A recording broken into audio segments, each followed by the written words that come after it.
Myka Stauffer and her husband received major backlash after they announced they've rehomed their adopted son, Huxley. Hey you guys, welcome back to Shared News. We got a lot to talk about today with what happened with the Stauffer family. But before we get into it, if you're new here, make sure to hit that subscribe button and notification bell so you don't miss out on any updates. We're back at it again. I'm Renee Ariel and I'm joined by Fiona Zaring. Hello.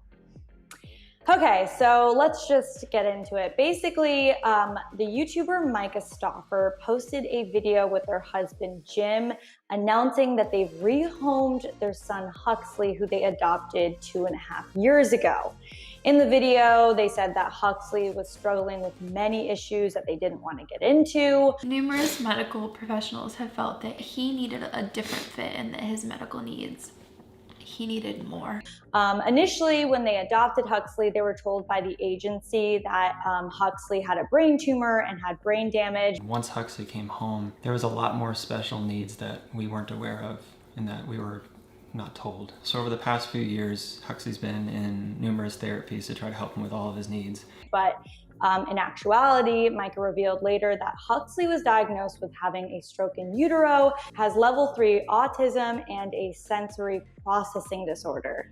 As for the behavioral issues that ultimately led to their decision of rehoming them, they've been super vague about it. Anything that happened in the home that was hard for Hux, that's not fair for me to put out there publicly. That's his privacy.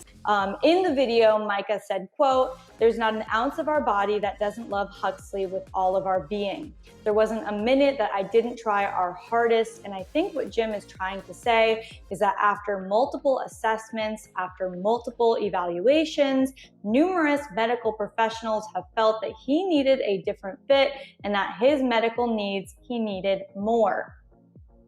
Naturally, this caused a lot of backlash, especially since Myka and her husband have been posting about their adoption journey and just of Huxley over the last 2.5 years. And obviously these videos were monetized. Some of the comments that people have been leaving are, okay, but this Myka Stauffer stuff makes me really sad because I've watched her since before she adopted Huxley. And when I watched the video, it made absolutely no sense. Your child was too hard to handle, so you gave him back like a gift receipt, that poor sweet thing. Another commented, "You're gross for abandoning your adopted son because he didn't fit into your cute lifestyle." Another said, "He was done making you money or what?" Do I feel like a failure as a mom? Like 500%. So when you get like insidious, hurtful comments, it just like really makes it hurt worse. So a lot of people kind of feel like they exploited their son and then rehomed him when it wasn't easy. And it's very tough to say because I think there's a lot that obviously we don't know. They were very vague in their video and they said it was for Huxley's privacy. They didn't want to get into his behavioral issues. But we haven't intentionally, like day one, intentionally, 95% of the struggles we have never publicly aired, ever, with pure intent of respecting his privacy, not to give you a fake facade or to be lack of transparency, but to respect our son's privacy. But considering how public their life is, I understand why people are as upset as they are. But my question for you, Fiona, is should they have announced it in this way, in a video, with how big of a thing this is? I think that this is one of those situations where there was honestly no right way to go about it. I've thought about it a bunch of like, what if they had not shared the news and it somehow came out later? What if they had written a statement? Would that have felt like enough? Would people have had the same amount of questions? I mean, this is one of the most unique stories I think we've heard in a long time. I've personally never heard of the concept of rehoming.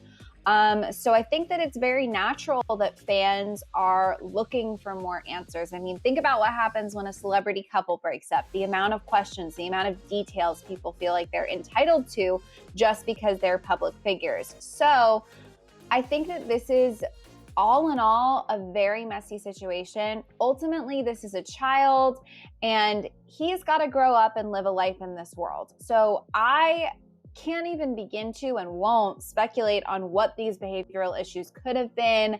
And I also think that the reason they were probably vague about the recommendation they were given and the way he was rehomed could be because these are things that they don't want for the sake of their son to get out in the world ever. They don't want his privacy to be invaded now, because 25 years from now, whatever place he's in, however he's grown up, the person he is, he should have a right to not have these issues attached to him, right? So again, I'm trying to sort of look at both sides of the story and err on the side of, hopefully the intention here was to give their son the best life they could and to protect him from his, medical history being out in the world for everyone to understand. That being said, I've never heard of this concept before. I, like everybody else, am confused and have a natural desire to understand more, because to rehome your child is something that it's very hard to process. It's very hard to understand. So this is one of those stories that I don't know if there's a right or wrong answer. It's very complicated. Yeah, I agree. I almost feel uncomfortable having an opinion on this because I feel like there's so much we don't know and won't be able to understand. What I do understand is people's reaction to it. I think it's hard not to have an intense reaction to it, especially considering a lot of these people with opinions have been following this family for years. We're there since day one of them talking about this adoption journey that they're starting to embark on, when they met Huxley, all of it. So I get why they needed to know or felt the need to know, and also why, when you hear what actually occurred, why you'd be upset, why you'd have more questions, especially because Myka was very vague with what actually happened. And though I understand why she was vague and her decision to be vague, I also understand why people are as upset as they are. But given all of this backlash, my question for you is, do you think another video will come out from the Stauffers? Because obviously this announcement led to a whole bunch of responses. Do you think they'll do a video addressing that? Do you think another video is called for? I mean, here's the thing. I would say that whenever you're sort of faced with a crisis situation, you have like two options. You can take it head on. You can try to answer as many questions as possible. You can clarify, if there's some sort of specific point that really needs to be clarified, you can hop on and try to clarify it. But at the same time, it seems as though, and again, this is just outside looking in, it seems as though there may have been a reason that they were intentionally vague.